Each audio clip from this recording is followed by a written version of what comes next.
আলহামদুলিল্লাহ রাব্বিল আলামিন ওয়াল আকিবাতুল মুত্তাকিন ওয়াসসালাতু ওয়াসসালামু আলা আশরাফিল আমবিয়া ওয়াল মুরসালিন নবিয়িনা মুহাম্মদ ওয়া আলা আলিহি ওয়া সাহবিহি ওয়া মান তাবিআহুম বিইহসানিন ইলা ইয়াউমিদ্দিন, আম্মা বা'দ। সম্মানিত দূরের ও কাছের দর্শক ও শ্রোতা মণ্ডলী, আল্লাহ রাব্বুল আলামিনের অশেষ মেহেরবানিতে আমরা রিয়াদস্থ বাথা ইসলামিক সেন্টারের নতুন হলে আমাদের শাইখুল ইসলাম মোহাম্মদ বিন আব্দুল ওয়াহাব রাহিমাহুল্লাহ রচিত কিতাবুত তাওহীদের ধারাবাহিক ক্লাস শুরু করতে যাচ্ছি। আজ 10ই নভেম্বর 2025 রোজ সোমবার। তো আমরা এ পর্যায়ে এই কিতাবুত তাওহীদের 61তম অধ্যায় শুরু করব। তো এই অধ্যায়ে লেখক রাহিমাহুল্লাহ বলছেন, বাবু মা জা ফিল মুসাউরিন, যে ছবি যারা করে, ছবি যারা বানায়, তাদের ক্ষেত্রে যা কিছু এখানে যুক্ত করা হয়েছে বা এ সম্পর্কে যা ভয়াবহতা, যা সতর্কতা এসেছে সে সম্পর্কিত অধ্যায়। এখানে মুসাউরিন ছবি যারা করে, ছবি যারা বানায়, এদের যদিও এখানে অধ্যায়ে বলা হয়েছে, লেখক বলেছেন, কিন্তু এটা হাদিসের ভিত্তিতেই তিনি এটা বলেছেন, কিন্তু আসল হচ্ছে কর্মটা, উদ্দেশ্য। ছবি নির্মাতা বা ছবি যারা তৈরি করে এরকম উদ্দেশ্য নয়, বরং কর্মটা উদ্দেশ্য। ছবি করা, ছবি বানানোর হুকুম সম্পর্কিত, অর্থাৎ ছবি বানানো, ছবি করা, ছবি উঠানো এর হুকুম কি, তো এ সম্পর্কিত। এটা কিতাবুত তাওহীদের নিয়ে আসলেন কেন লেখক রাহিমাহুল্লাহ? কে বলবেন যে লেখক রাহিমাহুল্লাহ ছবি সম্পর্কে হুকুম বর্ণনা করলেন বা করবেন বিধায় অধ্যায় রচনা করেছে, যে যা কিছু ছবির ভয়াবহতা বা এর হুকুম সম্পর্কে এসেছে তা সম্পর্কিত অধ্যায়। কিন্তু কিতাবুত তাওহীদ এর সাথে সম্পর্ক কি? হ্যাঁ, শিরকের কি? হ্যাঁ, একজন বলছে, একজন বললে ওটা শুনবো আমরা। হ্যাঁ, এটা শিরকি। প্রথমে কি বলছিলেন? এটা শিরক না কি বলেছিলেন? শিরকের ওসিলা। হ্যাঁ, সুন্দর আপনি বলতে চাচ্ছেন শিরকের ওসিলা। এটা শিরকের, এই ছবি বানানো, ছবি করা শিরকের ওসিলা। কারণ এটা স্রষ্টার সাথে সাদৃশ্য। আল্লাহর কর্ম, আসল হচ্ছেন আল্লাহ এই ক্ষেত্রে স্রষ্টা, কিন্তু এটা দাবি করা বা এটা তার সাথে সাদৃশ্যতা পোষণ করা, এটা ওসিলা। আর একটা যদি আমরা যদি ওই আরও ওর দিকে যাই, প্রথম দিকে যাই, পৃথিবীতে শিরকের সূচনা হয়েছে কিসের মাধ্যমে? হ্যাঁ, ছবি, মূর্তি, প্রতিকৃতি, এগুলোর মাধ্যমে। তো এগুলো এই একই কাছাকাছি, এগুলো জিনিস একটা আর একটা কাছাকাছি সম্পর্ক। তো তাহলে সরাসরি সম্পর্ক কিতাবুত তাওহীদের সাথে আজকের অধ্যায়ের, তাই না? যে ওয়াদ, সোয়া, এগুস, এউক, নাসর, 5 জন কাছাকাছি সৎলোক যে মারা গেলেন, তো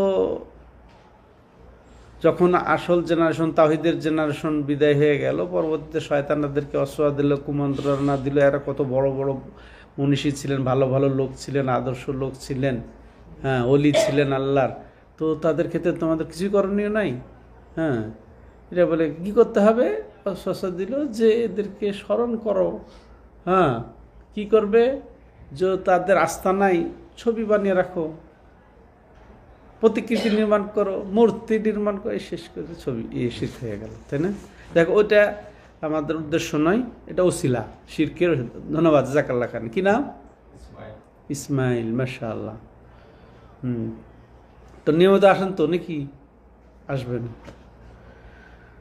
হ্যাঁ, তো এটা এই কারণেই লেখক রাহিমাহুল্লাহ অধ্যায় রচনা করেছেন যে যা কিছু ছবি সম্পর্কে ভয়াবহতা এসেছে সে সম্পর্কিত অধ্যায়।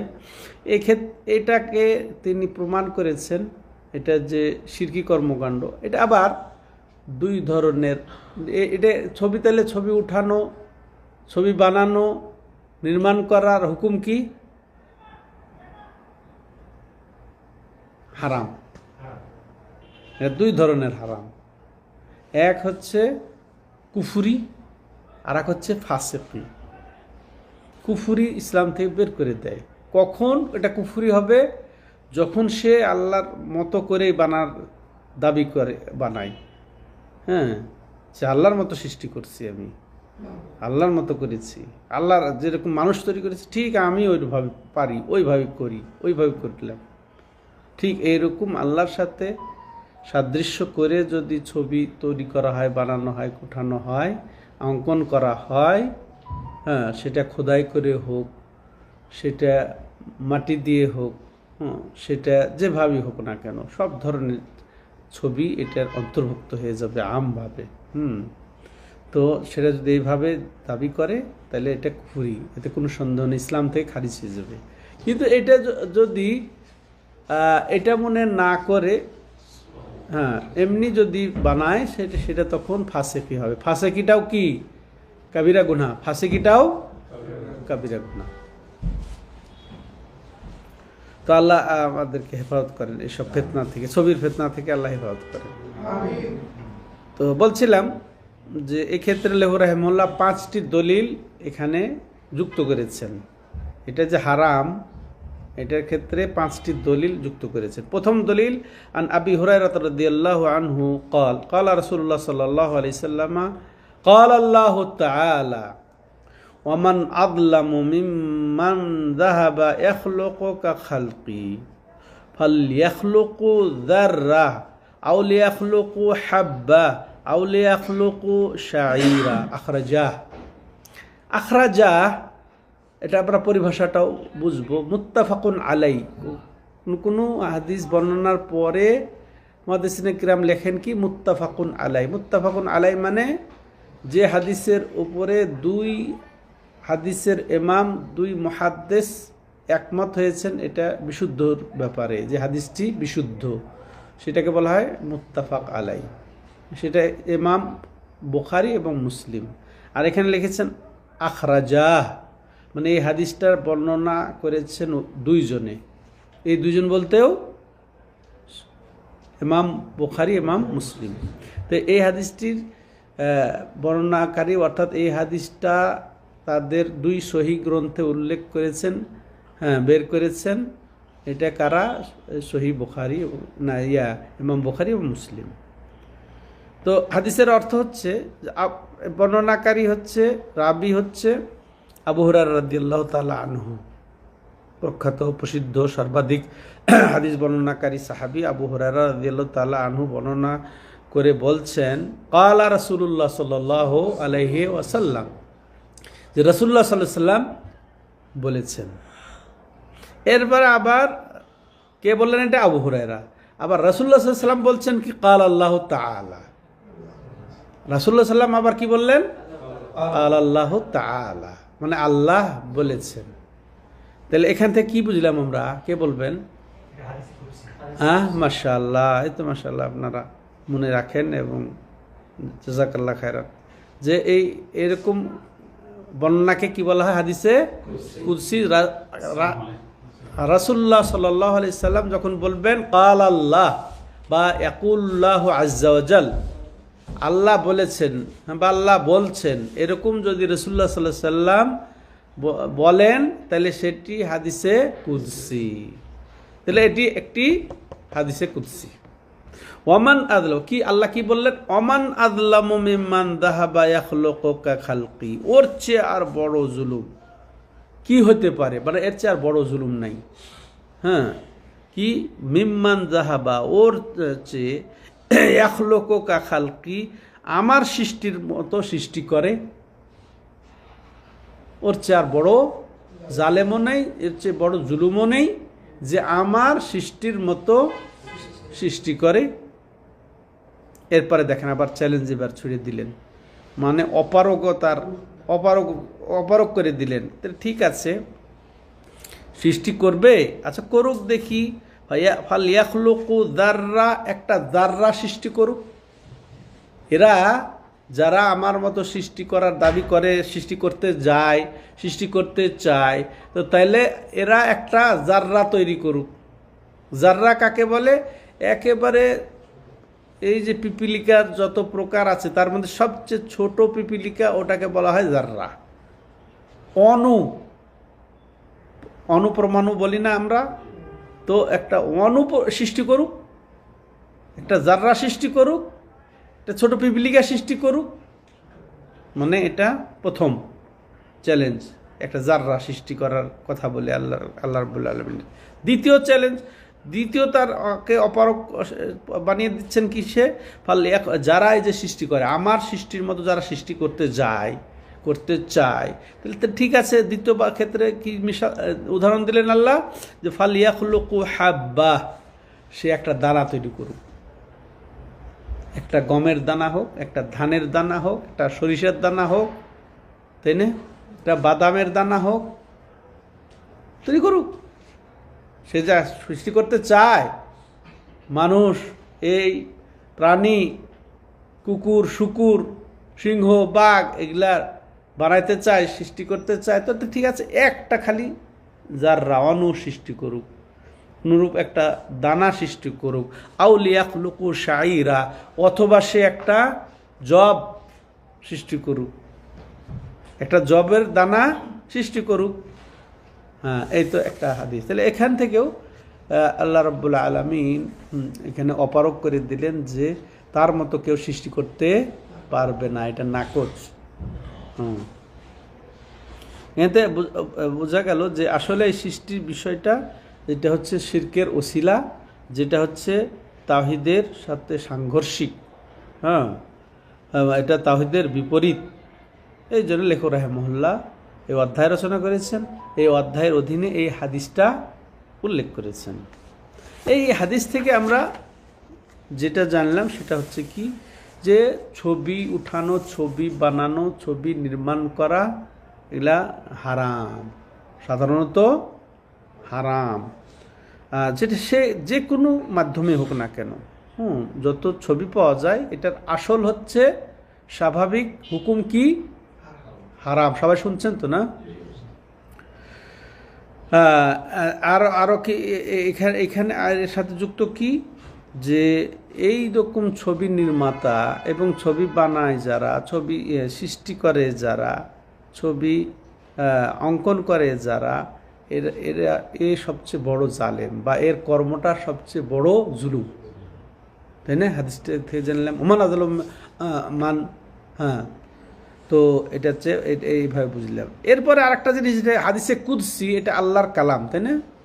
আল্লাহর পক্ষ থেকে এটা নবী সাল্লাল্লাহু আলাইহি ওয়াসাল্লাম বর্ণনা দিচ্ছেন যে আল্লাহ বলেছেন, তাহলে আল্লাহ বলেন, তাহলে আল্লাহ কথা বলেন, এটা সাব্যস্ত হচ্ছে। আল্লাহর কালাম একটা আল্লাহর সিফত, আল্লাহর কালাম মানে আল্লাহর সিফত, এখান থেকে প্রমাণিত হচ্ছে।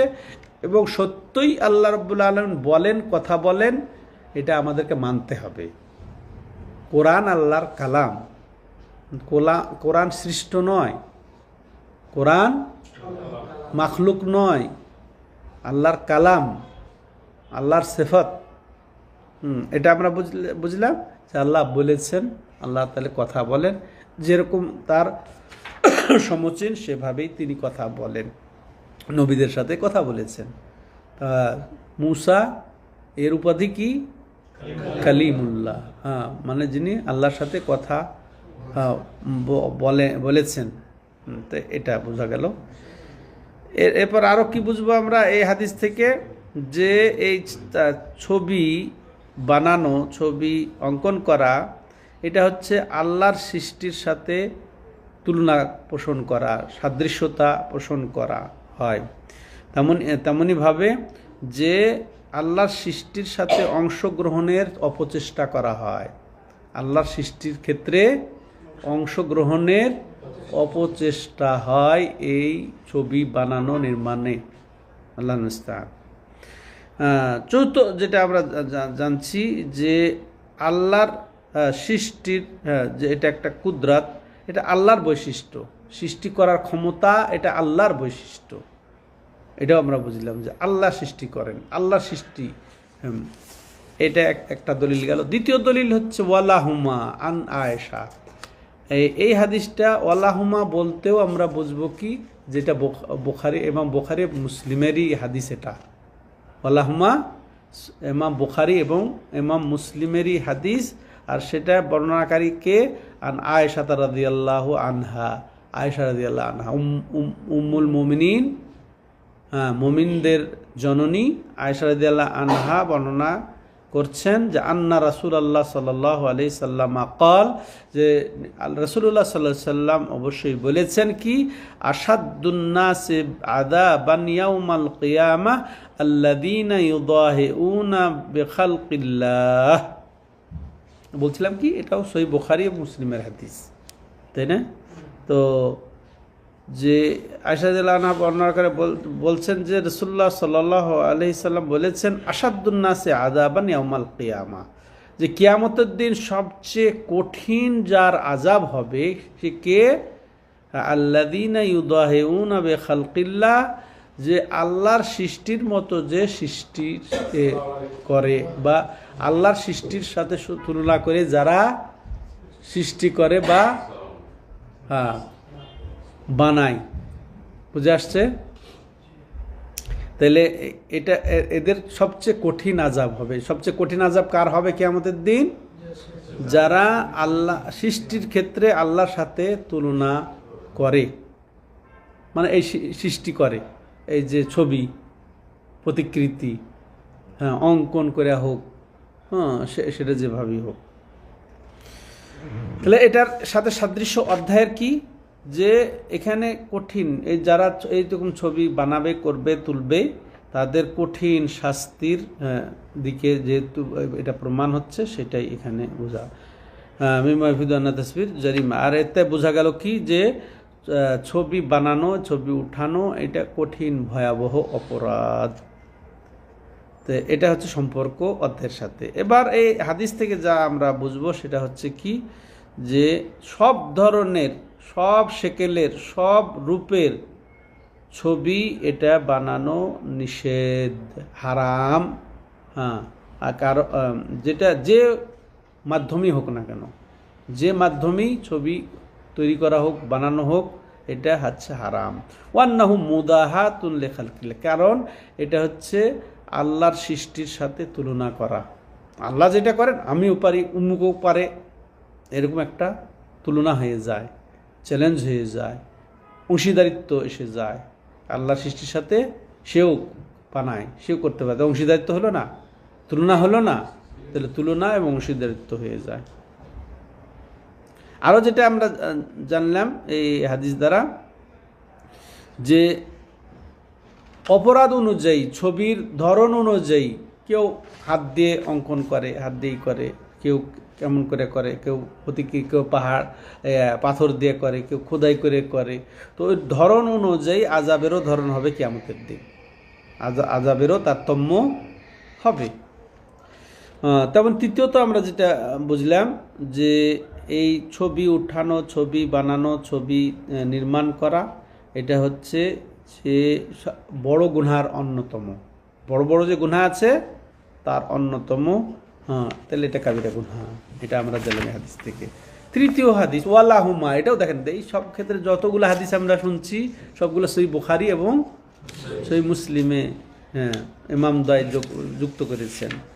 আর এই হাদিসটি আব্দুল্লাহ ইবনে আব্বাস বর্ণনাকারী। আন ইবনে আব্বাস রাদিয়াল্লাহু আনহুমা সামি'তু রাসূলুল্লাহি সাল্লাল্লাহু আলাইহি সাল্লাম ইয়াকুল, আব্দুল্লাহ ইবনে আব্বাস রাদিয়াল্লাহু আনহুমা বলছেন যে আমি রাসূলুল্লাহ সাল্লাল্লাহু আলাইহি সাল্লামকে বলতে শুনেছি, একেবারে সরাসরি রাসূলের থেকেই শুনেছেন তিনি, কুল্লু মুসাউবিরিন ফিন্নার ওয়া ইউজআলু লাহু বিকুল্লি সূরাতিন সাওয়ারাহা নাফসুন ইউআযাবু বিহা ফি জাহান্নাম।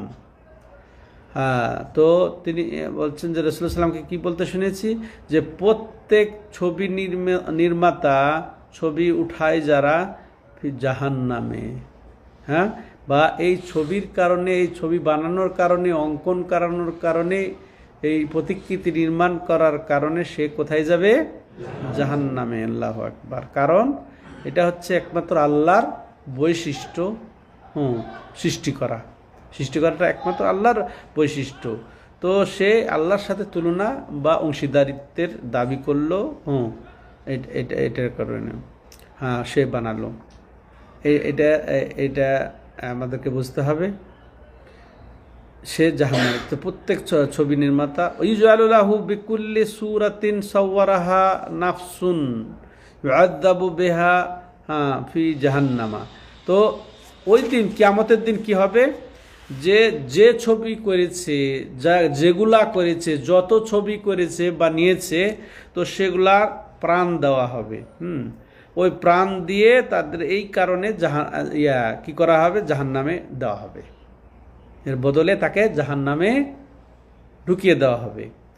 ওয়ালাহুমা, আবার আরেকটা বর্ণনা আছে, এটাও সহিহ বুখারী ও মুসলিমের, আনহু, এটা ইবনে আব্বাস রাদিয়াল্লাহু আনহুমা থেকে, এবং একেবারে রাসূল সাল্লাল্লাহু আলাইহি ওয়াসাল্লাম পর্যন্ত তিনি এটাকে শুনে বর্ণনা করেছেন। মান সাওয়ারা সূরাতান ফিদ দুনিয়া, যে এই দুনিয়াতে ছবি তৈরি করবে, ছবি উঠাবে, যে এই দুনিয়াতে ছবি উঠাবে, ছবি বানাবে, কুল্লেফা আনফুখা ফিহা রূহ, তাকে দায়িত্ব দেওয়া হবে, ঠিক আছে, কিয়ামতের দিন, যে এতে প্রাণ দাও, একে প্রাণ সঞ্চয় করো। যে ছবি বানাবে তাকে কি বলা হবে? কি নাম? ইসমাইল। একটু মনে হয় ঘুম আসছে নাকি? তো তাকে কি বলা হবে? প্রাণ দাও, তুমি বানাইছিলে ছবি, তো এই প্রাণ দাও। কুল্লেফা আনফাখা ফিহা রূহ, এরপরে ওয়ালাইসা বিনাফিখ, কিন্তু সে পারবে না। কিন্তু প্রাণ দিতে পারবে না। এটা হাদিসে রাসূলুল্লাহ সাল্লাল্লাহু আলাইহি ওয়াসাল্লাম নিজেই বলেছেন, সে পারবে না। তাহলে এই যে জাহান্নামে যাবে, কারণ কি? সে আল্লাহ রাব্বুল আলামিনের যে একক এটা বৈশিষ্ট্য, সেই বৈশিষ্ট্যের তুলনায় সে নিমজ্জিত হলো, বৈশিষ্ট্যের তুলনায় সে পতিত হলো, যার কারণে তার এই দশা। এবার এই হাদিস থেকে আমরা যা বুঝবো সেটা হচ্ছে কি, এই ছবি উঠানো এটা হারাম, এটা কাবিরা গুনহার অন্তর্ভুক্ত। এটা হারাম এবং কাবিরা গুনহার অন্তর্ভুক্ত। দ্বিতীয়ত যেটা আমরা জানলাম, যে যত ধরনের ছবি সব এগুলা হারামের অন্তর্ভুক্ত। সেটা হচ্ছে প্রতিকৃতি হোক, সেটা হচ্ছে খোদাই করে হোক, সেটা অঙ্কন করে হোক, হাত দিয়ে, তুলি দিয়ে এইভাবে অঙ্কন করে হোক, বা শেখ সোহালে ফৌজান বলতেছেন কি, সেটা ছবি উঠানো ক্যামেরা দিয়েও যদি হয়, ক্যামেরা দিয়েও যদি ছবি উঠানো হয়, ফটোগ্রাফি, এগুলা এদা কানিতে সূরাতু মিন জাওয়াতিল আরওয়াহ, তবে সেটা যদি মনে করেন কোনো দৃশ্য, এই ক্ষেতের দৃশ্য, পাহাড়ের দৃশ্য, গাছপালার দৃশ্য, আকাশ এগুলার দৃশ্য, জমিনের দৃশ্য, এগুলা হলে সমস্যা নাই। কিন্তু এছাড়া কোনো প্রাণীর যদি হয়, প্রাণী, মানুষ, তারপরে জীব জানোয়ার যেগুলো বলি আমরা, সব প্রাণী বলতে সব অন্তর্ভুক্ত। যদি প্রাণীর ছবি হয়, তাইলে যত ধরনের ছবি সব কি হারাম, সব হারামের অর্থ।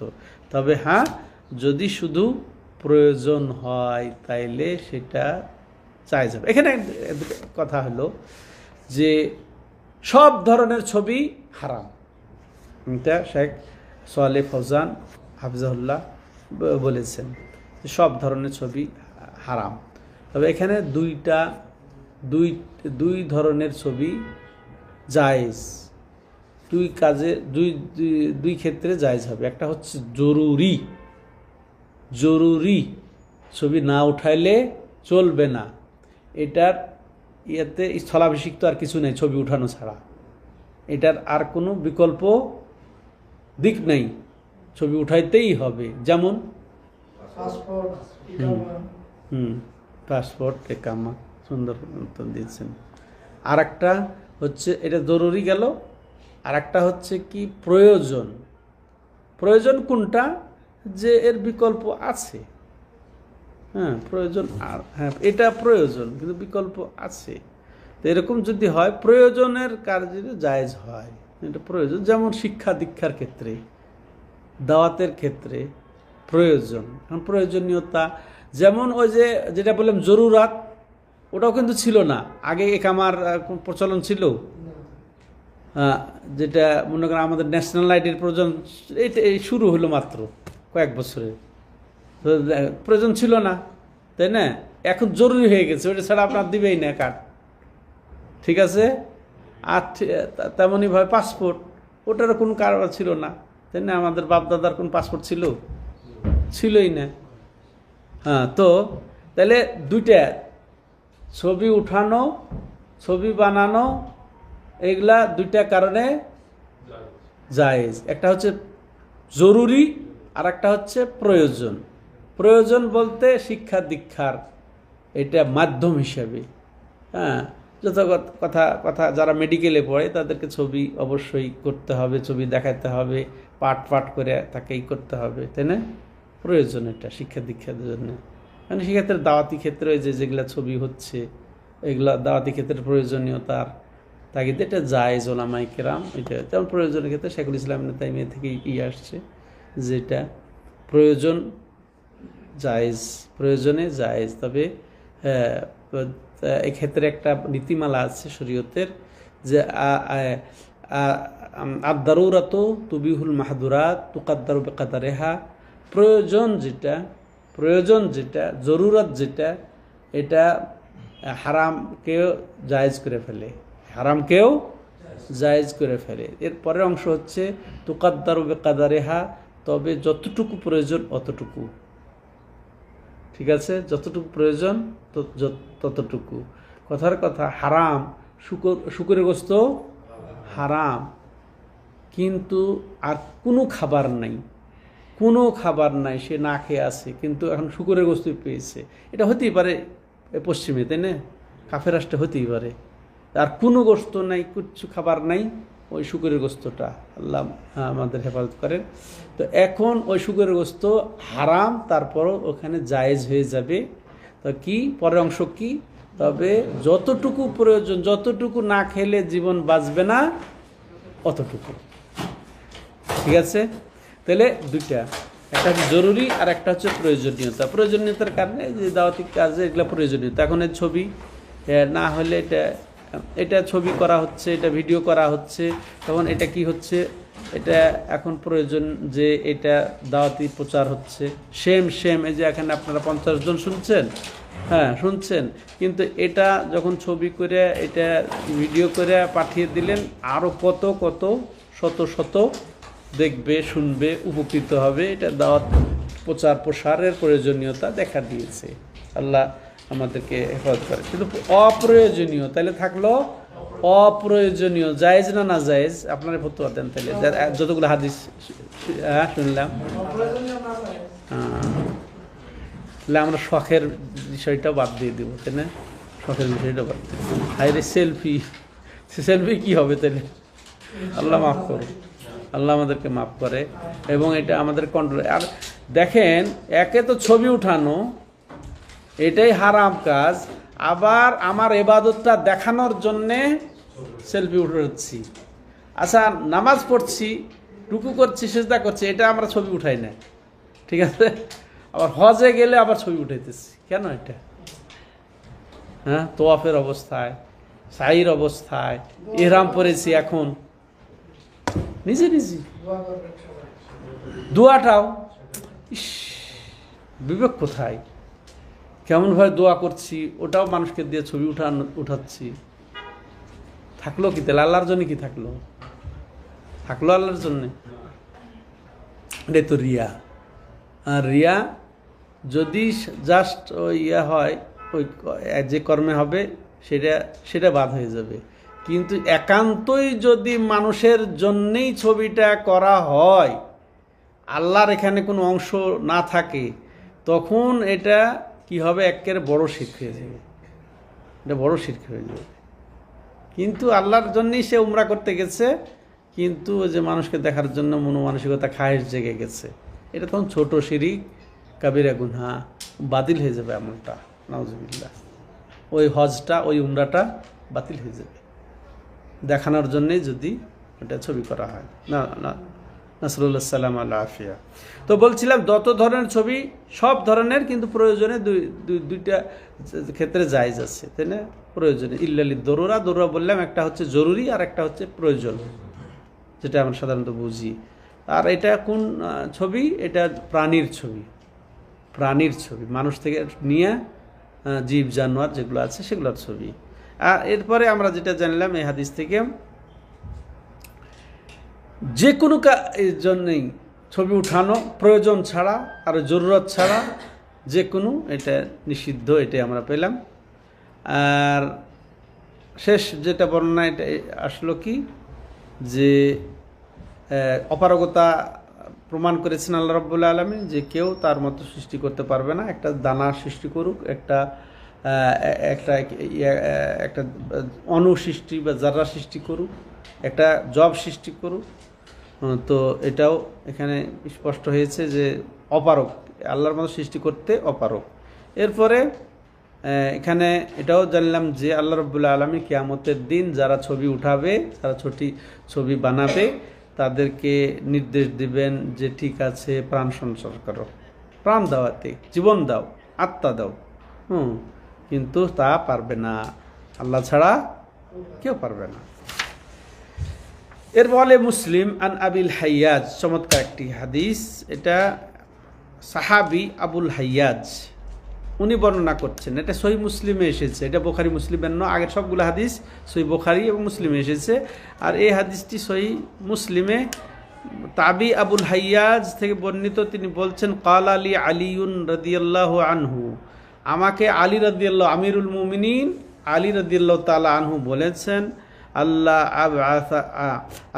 আবআসুকা আলা মা বাআসানি আলাইহি রাসূলুল্লাহ সাল্লাল্লাহু আলাইহি সাল্লাম আন লা তাদা সূরাতান ইল্লা তামাসতাহা ওয়ালা কবরান মুশরিফান ইল্লা সাওয়াইতাহ, যে আমি কি তোমাকে ওই ডিউটি দিয়ে, ওই মিশন দিয়ে, ওই দায়িত্ব দিয়ে পাঠাবো না? কে বলছেন? আমিরুল মুমিনিন আলী রাদিয়াল্লাহু তাআলা আনহু। কাকে বলছেন?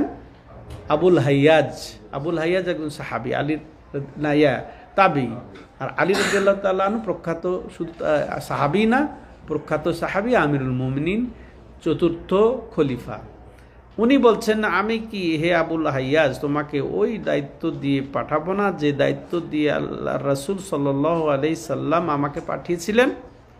স্যার সেটা কি? আল্লাহ তাদা সূরাতান ইল্লা তামাসতাহা, তুমি এমন কোনো ছবি পাবে না যেটাকে তুমি মিশিয়ে দিবে না, মানে ছবি পাইলে তুমি সেটাকে মিশিয়ে দিও, এটাকে মিটিয়ে দেওয়ার কথা আছে। তাহলে ছবি ওই যে কাগজে হোক, এটা মিটিয়ে দিও, আমরা এখন কাগজে পাই, তাই না? কাগজে পেলে ছবিটা মিটিয়ে দেওয়া, দেওয়ালে মিটিয়ে দিও, ঠিক আছে?